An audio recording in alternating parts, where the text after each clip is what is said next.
अब जनाबाई क्या समझाए उनको कि पांडुरंग मेरे पास रात को आते हैं, मैं उनके पैर दबाती हूं, उनको गाना सुनाती हूं, कोई मानेगा उनकी बात? पुजारियों ने कहा यही चोरनी है, इसी ने चोरी की है, इससे कुछ पूछना नहीं है, इसका मुंह बांध दो और इसको सूली पर चढ़ा दो। और यही किया, मुख बांध दिया, एक शब्द नहीं सुना उनका, और तभी सूली तैयार करके जनाबाई को चढ़ाने लगे। तो एक पुजारी जी बोले, ए जना तेरी कोई अंतिम इच्छा है? तो फिर से जनाबाई ने एक मराठी में फिर एक कीर्तन गाया ठाकुर जी को टोकते हुए, और उसमें पूरे संसार को जनाबाई कहती हैं कि भैया ये प्रीत की रीत बड़ी कठिन है, इनसे प्रेम के मार्ग में अगर आओ तो सोच समझ के आना, ये बहुत खेलते। आज मैं ऐसी स्थिति में लाके खड़ी कर दी हूं, कहां रात में आ करके मेरे साथ में खेलते हैं, मेरे साथ भोजन करते हैं, मेरे मेरे पद सुनते हैं, और अब मुझ पर ही चोरी का इल्जाम लगा के सूली पे चढ़वा रहे हैं, और खुद मंदिर में अपनी पूजा करवा रहे हैं, देखने तक नहीं आ रहे मेरी ओर। अरे संसार के लोगों, वैसे प्रेम करना हो तो इनसे ही करना, लेकिन इनसे प्रेम करो तो बड़े सोच समझ के करना, ये खेलते बहुत है। ये उस मराठी पद का ये भाव है।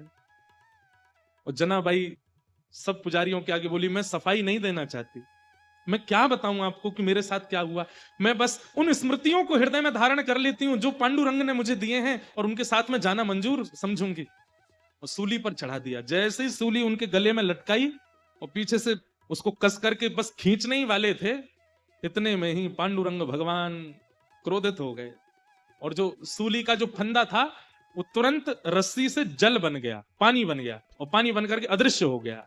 जैसे ही अदृश्य हुआ, श्री नामदेव जी महाराज तुरंत पहुंचे। उन्होंने जाकर के सब पुजारियों से कहा, बोले पांडुरंग भगवान बड़े क्रोध में हैं, मंदिर में भी बड़े क्रोध में दिखाई दे रहे हैं, वे जनाबाई को ये दंड नहीं दिलवाना चाहते, निश्चित ही कोई अंतरंग लीला है। अरे इतने इतने घेराबंदी में ठाकुर जी रहते हैं, ये छोटी सी लाली कैसे चली जाएगी अंदर, तुमने सोचा? अरे तो ये आभूषण यहां कैसे आ गए? बोले तुम ये सोच सकते हो कि ये छोटी सी बालिका ताला तोड़ के भीतर जा सकती है, ये क्यों नहीं सोच सकते कि वो परब्रह्म भगवान इसके पास आए होंगे और अपने आभूषण छोड़ के चले गए होंगे? ये विचार क्यों नहीं करते हो? लेकिन बंधुओं, उसके बाद जनाबाई बड़ी हताश सी हो गई, सबने क्षमा मांगी, लेकिन जनाबाई बोली नहीं, अब पांडुरंग मुझे बुला रहे हैं और मैं जा रही हूं। और तुरंत वहां से निकली, पीछे लोग भागे, लेकिन फिर वो दिखाई नहीं दी, ठाकुर जी उनको लेकर के प्रस्थान कर गए।